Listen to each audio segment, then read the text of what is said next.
അസ്സലാമു അലൈക്കും വറഹ്മത്തുള്ളാഹി വഅലാ ആലിഹി വസഹ്ബിഹി അജ്മഈൻ. സൂറത്തുൻ നിസാ ആണ് നാലാമത്തെ സൂറത്ത്. നമ്മുടെ രണ്ടാമത്തെ വചനാണ് നമ്മൾ വായിക്കുന്നത്.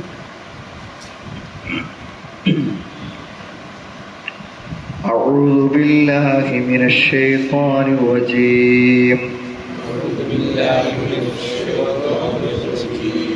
بسم الله الرحمن الرحيم. وآتوا اليتامى أموالهم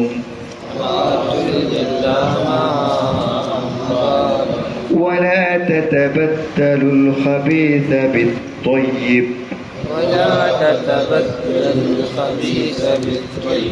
ولا تأكلوا أموالهم إلى أموالكم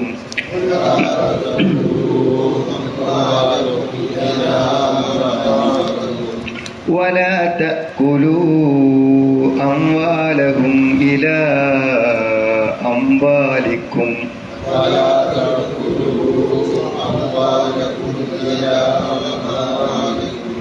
إنه كان حوبا كبيرا.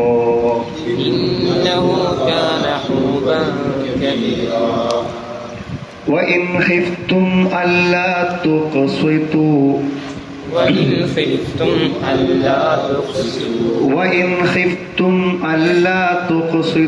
في اليتامى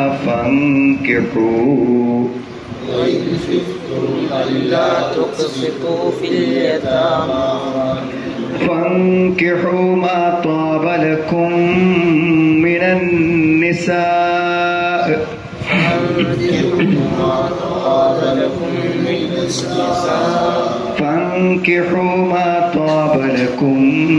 من النساء مثنى وثلاث ورباع.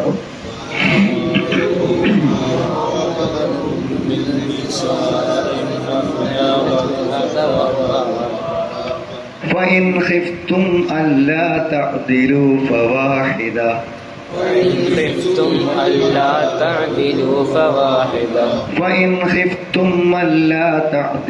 فواحدة أو ما ملكت أيمانكم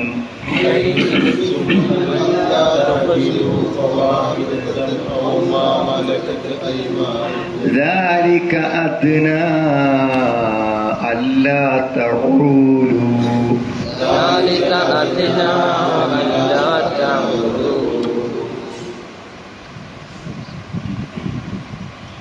ഓക്കെ, അപ്പൊ നോക്കി രണ്ടാമത്തെ ആയത്ത് മുതലാണ് നമ്മൾ വായിക്കുന്നത്.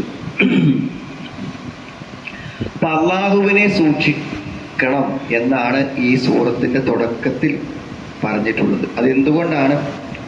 അള്ളാഹു നിങ്ങളെ സൃഷ്ടിക്കുകയും സൃഷ്ടിപ്പിൽ തന്നെ ധാരാളം അനുഗ്രഹങ്ങൾ നൽകുകയും ചെയ്തിട്ടുണ്ട്.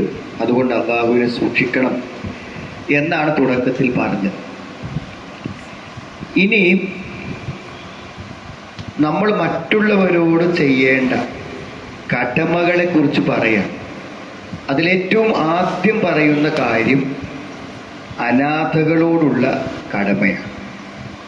അപ്പൊ എത്രമാത്രം പ്രാധാന്യത്തോടുകൂടെയാണ് ഇസ്ലാം ഇതിനെ കാണുന്നത് എന്ന് നമ്മൾ മനസ്സിലാക്കണം. സാധാരണഗതിയിൽ ഒരു ബാധ്യത, കടമ, ഒരു മതപരമായ ഒരു നിയമം എന്ന നിലക്ക് ചില കാര്യങ്ങൾ പരിഗണിക്കപ്പെട്ടിട്ടില്ല എങ്കിൽ ചില ആളുകൾ വളരെയധികം വിഷമിക്കുകയും ജീവിതത്തിൽ വളരെയധികം ബുദ്ധിമുട്ടുകയും ചെയ്യും. അപ്പം അതിൻ്റെ ഉദാഹരണമാണ് ഇപ്പം ഈ മാതാപിതാക്കളോടുള്ള കടമ.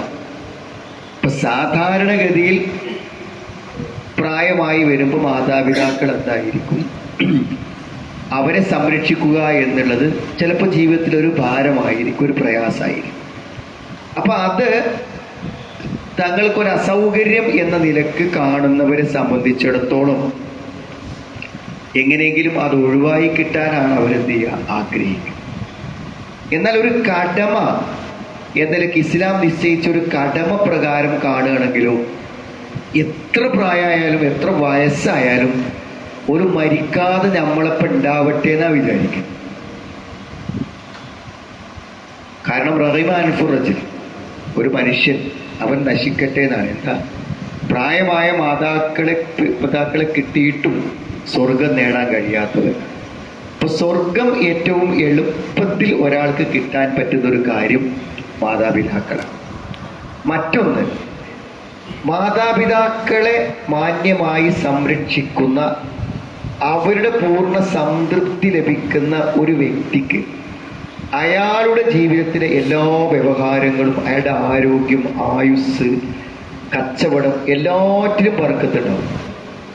അപ്പൊ ആ മാതാപിതാക്കൾ സംതൃപ്തിയോടുകൂടെ നിലനിർത്തുക എന്നുള്ളത് അയാളുടെ ജീവിതത്തിന്റെ അനുഗ്രഹങ്ങൾക്ക് അനിവാര്യമായ ഒരു കാര്യമാണ്. അപ്പൊ അവരെന്നുണ്ടാവണം എന്നല്ലേ വിചാരിക്കുന്നത്. ഒരു ഹക്ക് എന്ന നിലക്ക് അല്ലെങ്കിൽ ഒരു ദീൻ എന്നുള്ള നിലക്ക് ചില കടമകൾ കണിശമായി ഖുർആൻ പഠിപ്പിക്കുന്നത് അത് അവർക്ക് നിഷേധിക്കപ്പെടാതിരിക്കാൻ വേണ്ടിയാണ്. അങ്ങനെയുള്ള ഒരു സംഗതിയാണ് ഈ യത്തീമിന്റെ കാര്യം. കാരണം യത്തീം എന്ന് പറഞ്ഞാൽ ചോദിക്കാൻ ആളില്ലാത്ത ആള്, ഇത് വാപ്പല്ല.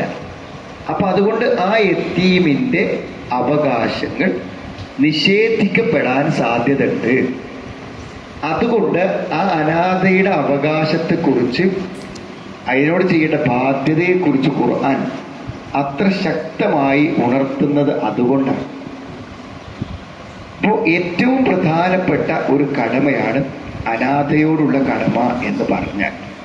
അതാണ് വിശുദ്ധ ഖുർആൻ ഈ ഒരു രണ്ടാമത്തെ ആയത്തിൽ പറയുന്നൊരു കാര്യം. പിന്നെ മറ്റൊന്ന്, ബഹുഭാര്യത്വത്തെ കുറിച്ച് പറയുന്നു.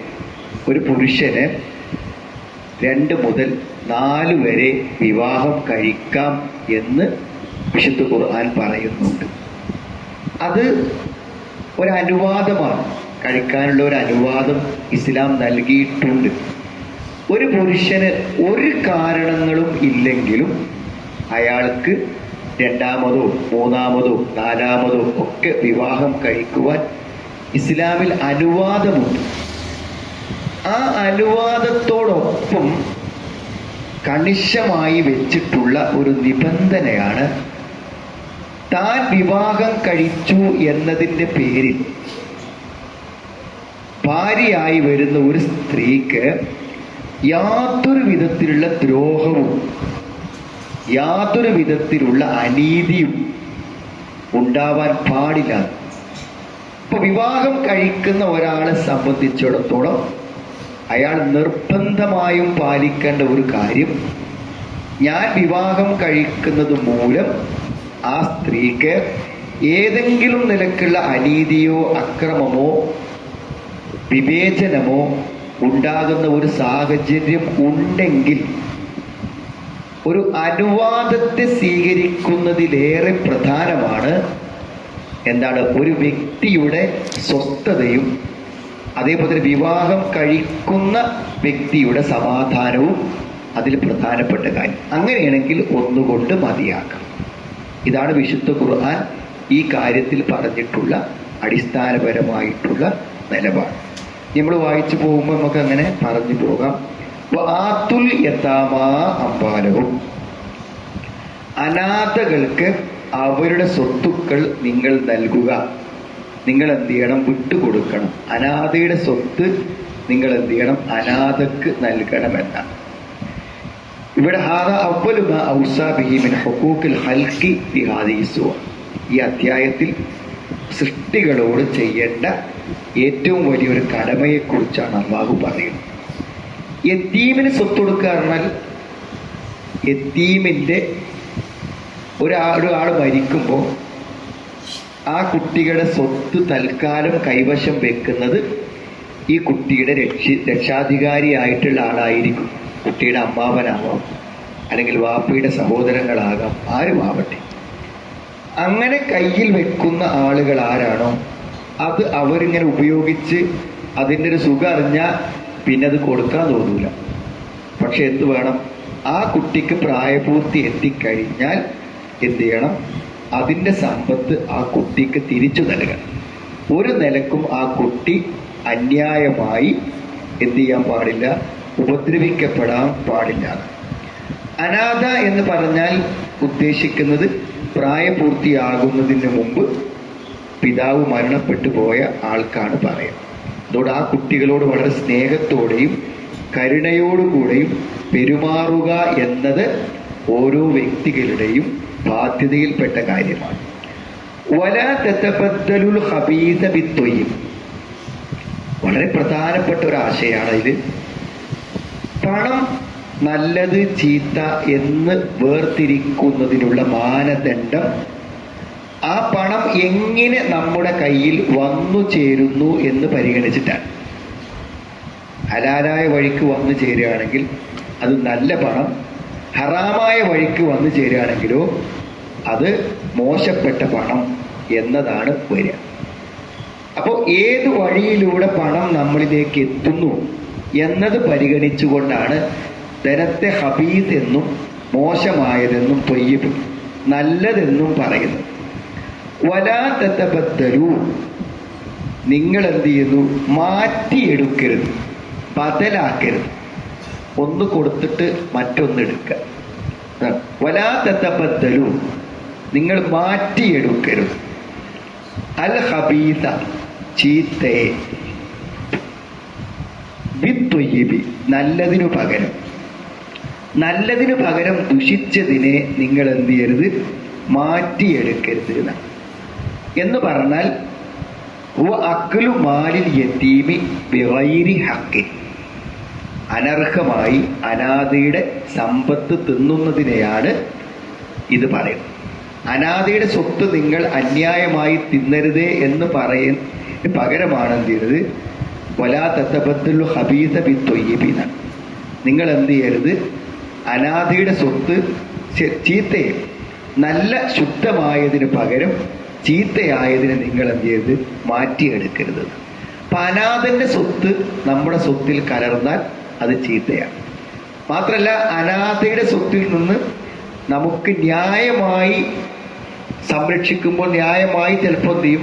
നമ്മളെ ഇത് ഭക്ഷണം കഴിക്കുന്നൊരവസ്ഥ ഉണ്ടാവാം. എന്നാൽ അത് അന്യായമായ നിലക്ക് എങ്ങനെ ആ സമ്പത്തിനെ സമീപിച്ചാലും അത് ഏറ്റവും മോശപ്പെട്ട കാര്യമാണ്. നരകം അല്ലെങ്കിൽ തീ തിന്നുന്നതിന് തുല്യമായിട്ടുള്ള കാര്യമാണെന്ന് അനാഥന്റെ സ്വത്ത് തിന്നുക എന്ന് പറഞ്ഞാൽ. വലാ തഅ്കുലൂ അംവാലഹും, എന്താകരുത്? അവരുടെ സ്വത്തുക്കൾ നിങ്ങൾ തിന്നുകയും ചെയ്യരുത്. ഇലാ അംവാലിക്കും മഅ അംവാലിക്കും, ഇലാ അംവാലിക്കും എന്ന് പറഞ്ഞാൽ മഅ അംവാലിക്കും, നിങ്ങളുടെ ധനത്തോട് ചേർത്ത്, നിങ്ങളുടെ ധനത്തോട് സ്വത്തിലേക്ക് കൂട്ടിച്ചേർത്ത് അവരുടെ സ്വത്തുക്കൾ നിങ്ങൾ തിന്നുകയും ചെയ്യരുത്. ഇന്നഹു കാന ഹൂബൻ കബീറ, അത് ഏറ്റവും വലിയ തെറ്റാകുന്നു. ഏറ്റവും വലിയ തെറ്റ്. ഹൂബൻ കബീർ എന്ന് പറഞ്ഞാൽ ഇസ്മൻ അളീമൻ വബിസ്റൻ ജസീമൻ, ഏറ്റവും വമ്പിച്ച കുറ്റവും ഏറ്റവും വമ്പിച്ച പാപവുമാകുന്നു അനാഥയുടെ സ്വത്ത് തിന്നുക എന്ന് പറഞ്ഞാൽ എന്നാണ്. വമിൻ ഇസ്തിബ്ദാൽ ഖബീസ് ബിത്തൊയ്യിബ്, എന്താണ്? നല്ലതിന് പകരമായി ചീത്തയെ എടുക്കുക എന്ന് പറഞ്ഞാൽ അതിൻ്റെ അർത്ഥം അൻ യഖുദൽ വലി മിൻ മാലിൽ യതീമിൻ നഫീസ്, അനാഥന്റെ സ്വത്ത് എന്ത് ചെയ്യുക? ഈ രക്ഷാധികാരിയായ ആള് എന്ത് ചെയ്യുക? എടുക്കുന്നതിനാണ് അതുകൊണ്ട് ഉദ്ദേശിക്കുന്നത് അതാകുന്നു. ഒരു നിലക്കും അതിനെന്ത് ചെയ്യാൻ പറ്റൂല. സ്വത്തുക്കൾ അന്യായമായി എടുക്കാൻ പാടില്ല. അതിനെ എല്ലാ അപകടങ്ങളിൽ നിന്നും ആ സമ്പത്തിനെ സംരക്ഷിച്ചു നിർത്തുകയും അതിനെ പരിപോഷിപ്പിക്കുകയും ചെയ്യുക എന്ന ഉത്തരവാദിത്തമാണ് അയാൾക്കുള്ളത് എന്നാണ് ഇതിൽ പറയുന്നത്. അപ്പൊ അനാഥയുടെ സമ്പത്തുക്കൾ സംരക്ഷിക്കുന്നതിലുള്ള ഇസ്ലാം കൊടുത്തിട്ടുള്ള പ്രാധാന്യം ആണ് എന്ത് ചെയ്യണത് ഇവിടെ വ്യക്തമാക്കുന്നത്. ഇപ്പൊ നമ്മൾ അനാഥ എന്ന് പറഞ്ഞാൽ നമ്മളെ മനസ്സിൽ അനാഥശാലയെ ഓർമ്മയിലുള്ളൂ. അനാഥ പറഞ്ഞാൽ അനാഥശാലയല്ല. നമ്മളെന്താന്ന് വിചാരിച്ചാൽ ഈ കുടുംബ സ്വത്തുക്കളൊക്കെ നമ്മൾ ഓഹരി വെക്കുമ്പോഴൊക്കെ എന്തുണ്ടാവും എന്നറിയോ? അതിലൊക്കെ എന്ത് ചെയ്യും? അനാഥകൾ ഉണ്ടാവും, അർഹതപ്പെട്ട ആൾക്കാരുണ്ടാവും. അപ്പോൾ വാപ്പ മരിച്ചു കഴിഞ്ഞതിന് ശേഷം മരണപ്പെട്ടു പോയ മക്കളുണ്ടാവും. അവരയാളെ ഭാര്യയും കുട്ടികളൊക്കെ ചെറിയ ആൾക്കാരേക്കാണ്. അപ്പൊ ഈ ഓഹരി വെക്കുന്ന ആളുകൾ എന്ത് ചെയ്യും? ഓല് സാമർത്ഥ്യത്തിലെല്ലാം കൈവശപ്പെടുത്തിയിട്ട് ഇവർക്ക് എന്തെങ്കിലുമൊക്കെ ഒരു സൈഡിൽ എന്തെങ്കിലും കൊടുത്തുകാട്ട് ഓർക്ക് കിട്ടേണ്ട സ്വത്ത് മാന്യമായി ഓർക്ക് കൊടുക്കാതിരിക്കും. അതൊക്കെ വലിയ സാമർത്ഥ്യവും നേട്ടാന്നൊക്കെ കാരണം വിചാരിക്കാം. ഈ പറഞ്ഞ പരിധിയിലാണ് അതൊക്കെ എന്ത് ചെയ്യുക വരിക. അപ്പൊ അവരെ സ്വത്തുക്കളെ ഏറ്റവും നല്ല നിലക്ക് സംരക്ഷിക്കുക എന്നുള്ളത് വളരെ പ്രാധാന്യമുള്ള കാര്യമാണ്.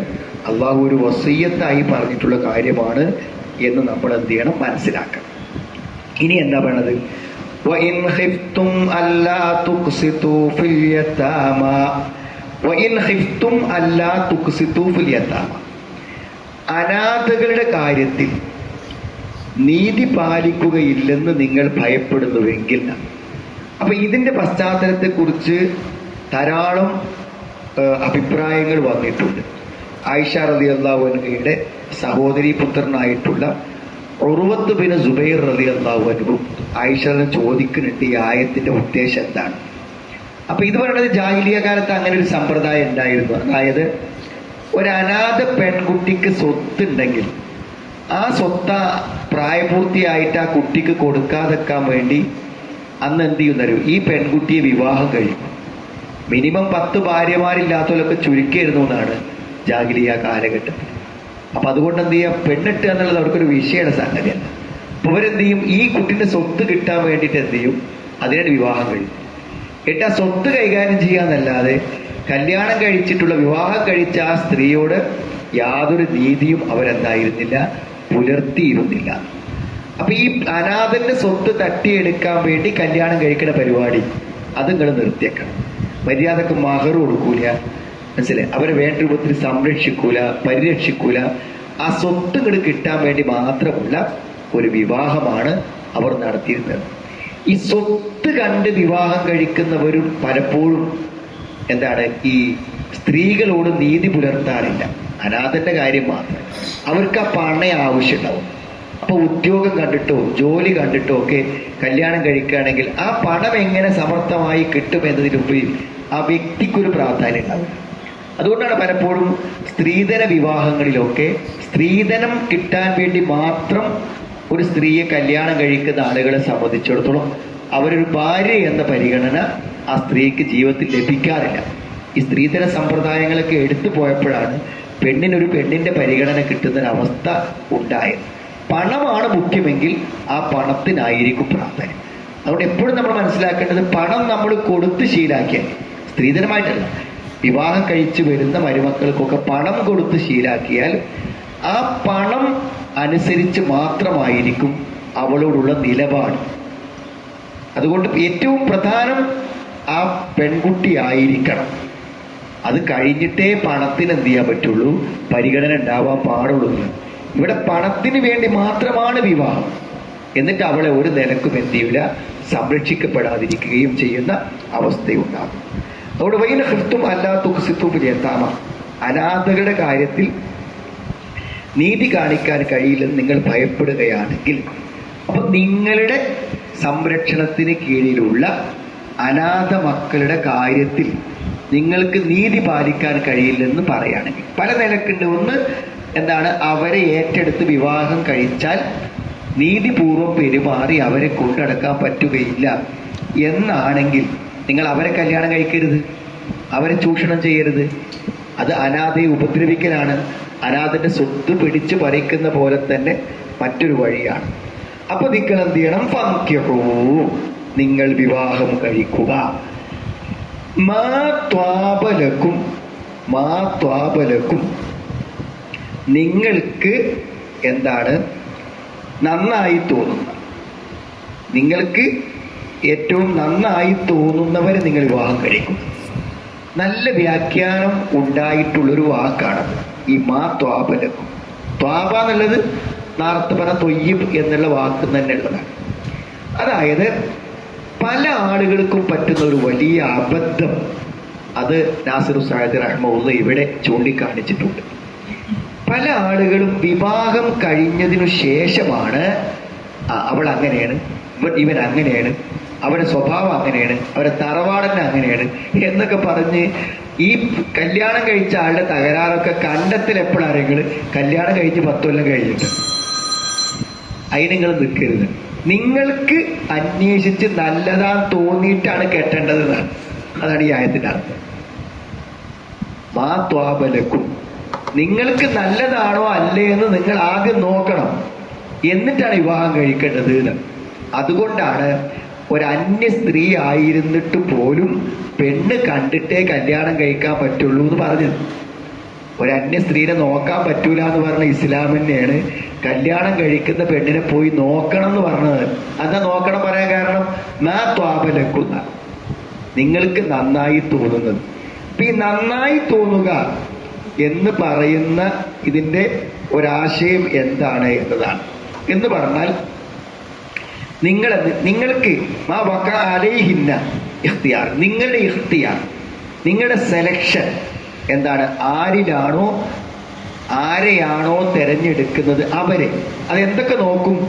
മിൻ ദവാത്തിദ്ദീൻ വൽ മാൽ വൽ ജമാൽ വൽ ഹസ്ബ് വൻ നസ്ബ്, തറവാട്, ഭംഗി, പിന്നെ പണം, എല്ലാം. വിവാഹത്തിലേക്ക് ഒരാളെ ആകർഷിക്കുന്ന കാര്യങ്ങൾ വ്യത്യസ്തമാകാം. സൗന്ദര്യമാകാം, പണമാകാം, വേറെ തറവാടാകാം, ഒരു നല്ല കുടുംബമാണെന്നതാവാം, എന്തുമാവാം. അതൊക്കെ അതിൽ ഏതാണോ നിങ്ങൾക്ക് നല്ലതായി തോന്നുന്നത്, നിങ്ങൾക്ക് ഗുണകരമായി തോന്നുന്നത്, അത് നിങ്ങൾക്ക് സാധിക്കാം. മിനസ്സിഫാത്തി ദാഇയാലി നിക്കാഹിഹിന, നിക്കാഹിന് പ്രേരിപ്പിക്കുന്ന ഏതൊരു കാര്യവും അത് ഫഖ്താറു അലാ നദരിക്കും, നിങ്ങൾക്ക് നോക്കിയിട്ട് സെലക്ട് ചെയ്യാൻ പറ്റും. എന്നാൽ തെരഞ്ഞെടുപ്പിൽ ഏറ്റവും മുൻഗണന കൊടുക്കേണ്ടത് തുൻകഹുൽ മർഅതു ലിഅർബഇ, 4 കാര്യങ്ങൾക്കാണ് ഒരു വിവാഹം. 4 കാര്യങ്ങൾക്ക് വേണ്ടിയാണ്, 4 കാര്യങ്ങൾ പരിഗണിച്ചുകൊണ്ടാണ് ഒരു സ്ത്രീ വിവാഹം കഴിക്കപ്പെടാറുള്ളത്. ലിമാലിഹ വലി ജമാലിഹ വലി ഹസ്ബിഹ വലി ദീനിഹ ഫദ്ഫർ ബിദാത്തിദ്ദീൻ തെരിബത് യമീനു, അല്ലെങ്കിൽ തെരിബത് യദാ. നിനക്ക് കുറച്ച് കഷ്ടപ്പെടേണ്ടി വന്നാലും ദീനുള്ളവളെ കല്യാണം കഴിക്കലാണ് നല്ലത്. അടിസ്ഥാനപരമായി പുരുഷനാണെങ്കിലും സ്ത്രീ ആണെങ്കിലും അവരുടെ ദീൻ പരിഗണിക്കൽ അനിവാര്യമാണ്. കാരണം ദീന് ഇല്ലാതിരുന്നാൽ വേറെ എന്തുണ്ടെങ്കിലും ആ വിവാഹം വിജയിക്കണമെന്നില്ല. ദീനില്ലാത്ത ഒരാളെ വിവാഹം കഴിച്ചാൽ എന്ത് ചെയ്യും? വേറെ എന്തെല്ലാം ഗുണങ്ങൾ, ഒരു ഭാര്യയാവാനുള്ള, ഭർത്താവാകാനുള്ള എല്ലാ യോഗ്യതകളുണ്ടെങ്കിലും അത് വിജയിച്ചോളുന്നില്ല. ഇന്നൊരു ലേഡി എന്നോട് പറഞ്ഞു, അവർക്ക്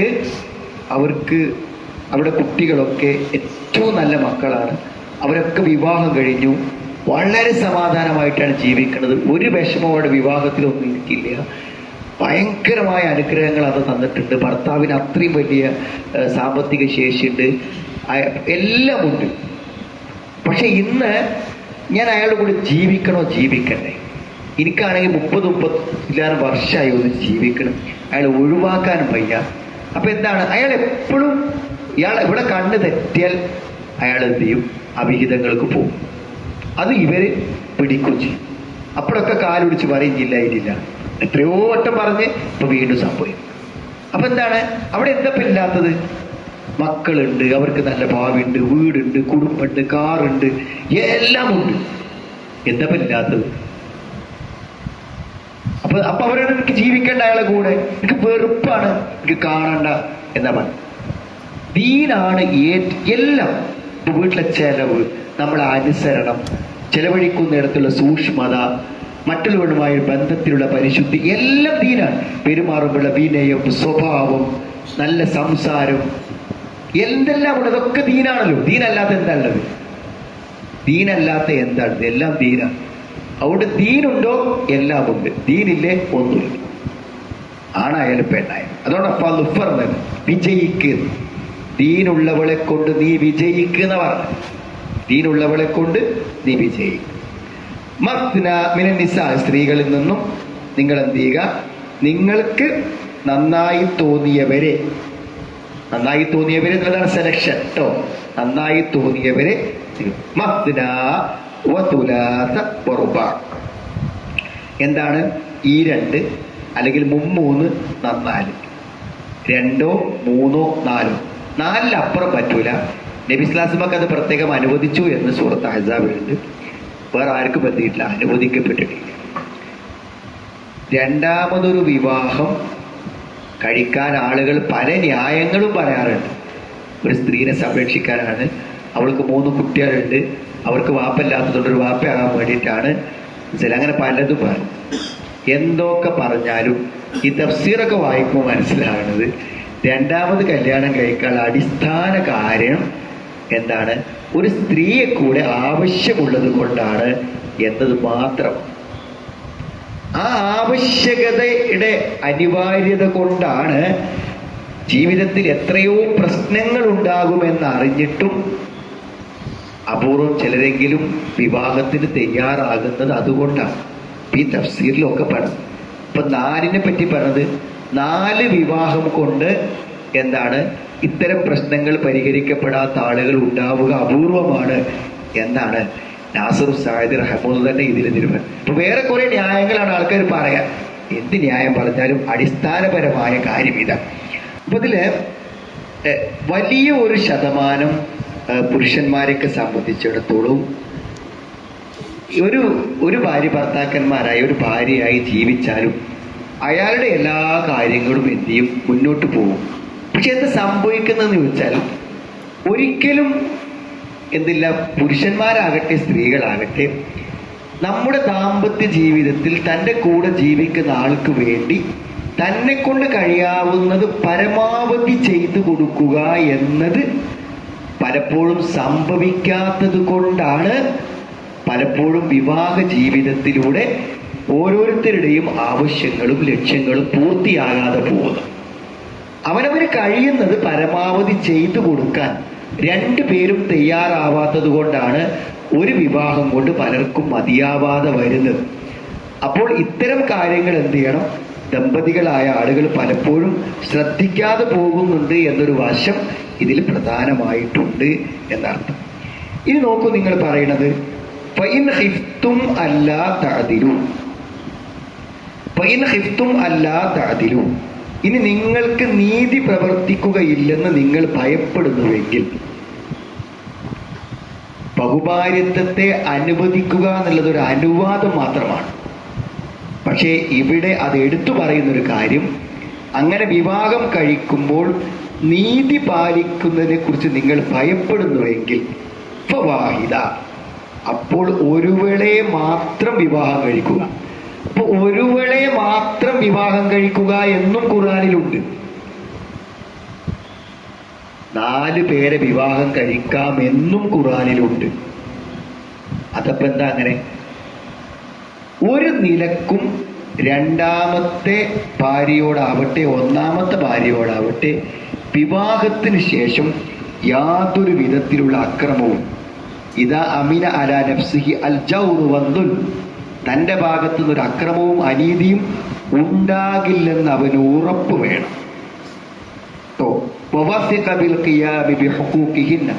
അവർക്ക് ചെയ്തു കൊടുക്കേണ്ട എല്ലാ ബാധ്യതകളും നിർവഹിക്കുമെന്നും ഉറപ്പ് വേണം. അപ്പൊ 1-ാമത്തെ ഭാര്യ പ്രശ്നം ഉണ്ടാക്കും. അപ്പൊ ചിലപ്പോൾ പിന്നെ കടമകൾ നിർവഹിക്കാൻ പറ്റാതാകും. അങ്ങനെയൊന്നും പേടിക്കാൻ പറ്റില്ല.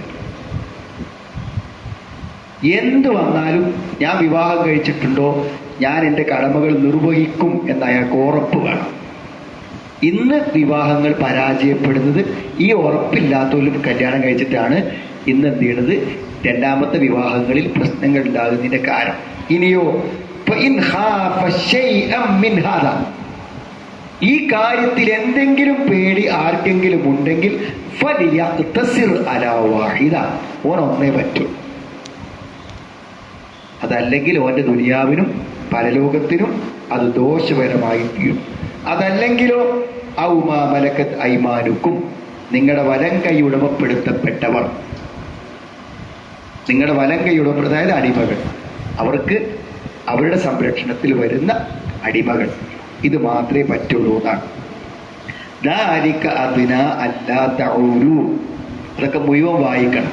ദാലിക അദ്ന അല്ലാ തഊലു, നിങ്ങൾ അക്രമം ചെയ്യാതിരിക്കാൻ, നിങ്ങൾ തെറ്റിപ്പോകാതിരിക്കാൻ കൂടുതൽ യോജിച്ചത് അതാകുന്നു. നിങ്ങൾ ആ ഒന്നിൽ മതിയാക്കലാണ്. എപ്പോ നിങ്ങൾക്ക് നീതി പാലിക്കാൻ കഴിയാതെ വരുമ്പോൾ ആ ഒന്നിൽ മതിയാക്കലാണ് നിങ്ങൾ അക്രമം ചെയ്യുന്നവരാവാതിരിക്കാൻ, നിങ്ങളിൽ നിയമലംഘനം ചെയ്യാതിരിക്കാൻ, നിങ്ങളിൽ നിന്ന് ദുൽമ വരാതിരിക്കാൻ. അതാണ് ഏറ്റവും നല്ലത്. ശരിക്കും ആയത്തൊന്ന് വായിച്ചാൽ മതി, എല്ലാവരും പ്രശ്നവും തീരും. വായിക്കുമ്പോൾ മുഴുവൻ എന്ത് ചെയ്യണം? വായിക്കണം. പങ്കിഹൂമാതാപകർക്കും പിന്നെ നിസായിമത്തിനാവത്തുലാത്ത വായിച്ച് നിർത്തിയത് ബാക്കി വായിക്കണം. അത് മുഴുവനായിട്ട് വായിക്കുമ്പോൾ ഇസ്ലാമിന്റെ നിലപാടിൽ യാതൊരു പ്രശ്നമില്ല എന്ന് മനസ്സിലാകും. അപ്പോ ഇങ്ങനത്തെ ഒരു ഘട്ടത്തിൽ ഒരാൾ വിവാഹം കഴിക്കേണ്ടതുണ്ട് എന്ന ഒരു അനിവാര്യ ഘട്ടത്തിൽ അയാളെ തടസ്സപ്പെടുത്തിയാൽ സ്വാഭാവികമായും എന്ത് ചെയ്യും? അതുകൊണ്ടാണ് പലപ്പോഴും അഭിഹിതങ്ങളും പല കാര്യങ്ങളും നമ്മുടെ സമൂഹത്തിൽ വർദ്ധിച്ചു വരുന്നതും. വിവാഹം തന്നെ വേണ്ടെന്ന് പറയുന്നവർ ആദ്യം തന്നെ അഭിഹിതം സ്വീകരിക്കും. വിവാഹം വേണ്ട എന്ന് പറയുന്ന ആൾക്കാരൊക്കെ എന്താണ്? അഭിഹിതങ്ങൾ ചെയ്യുന്ന ആളാണ്. അല്ലാതെ അവർക്ക് നിലനിൽക്കാൻ പറ്റില്ല.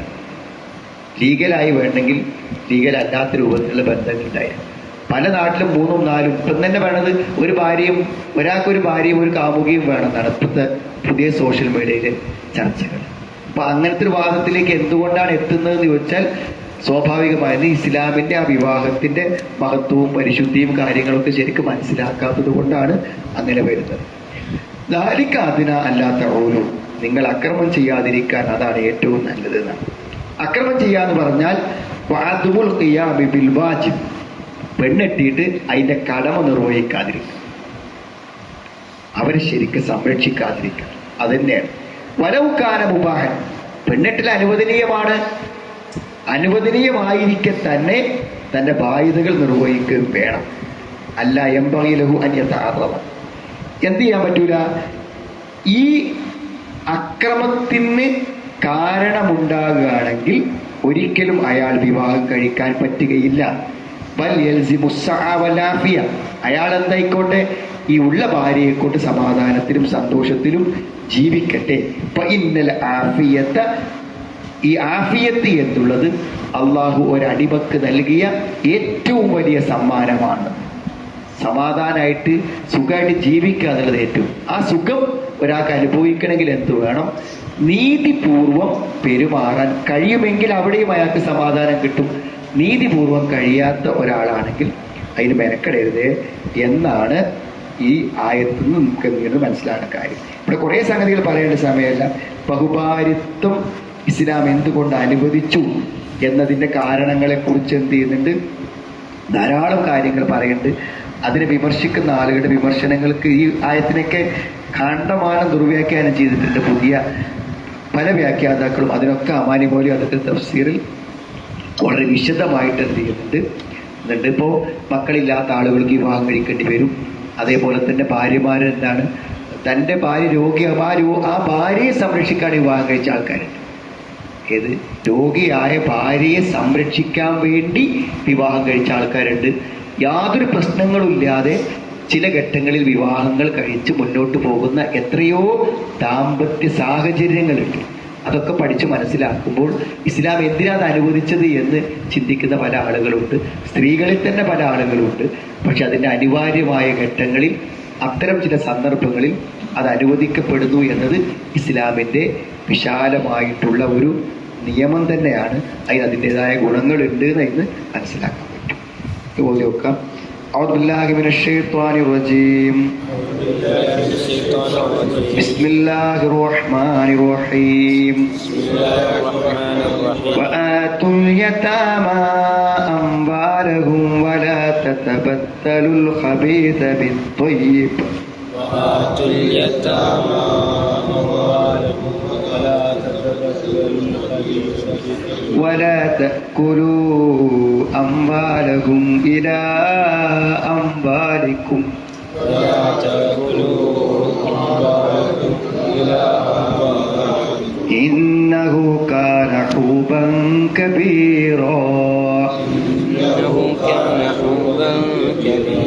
وإن خفتم ألا تقسطوا في اليتامى وإن خفتم ألا تقسطوا في اليتامى فانكحوا ما طاب لكم من النساء مثنى فانكحوا ما طاب لكم من النساء مثنى وثلاث ورباع مثنى وثلاث ورباع فإن خفتم ألا تعدلوا فواحدة فإن خفتم ألا تعدلوا فواحدة أو ما ملكت أيمانكم أو ما ملكت أيمانكم ذلك أدنى ألا تعولوا ذلك أدنى ألا تعولوا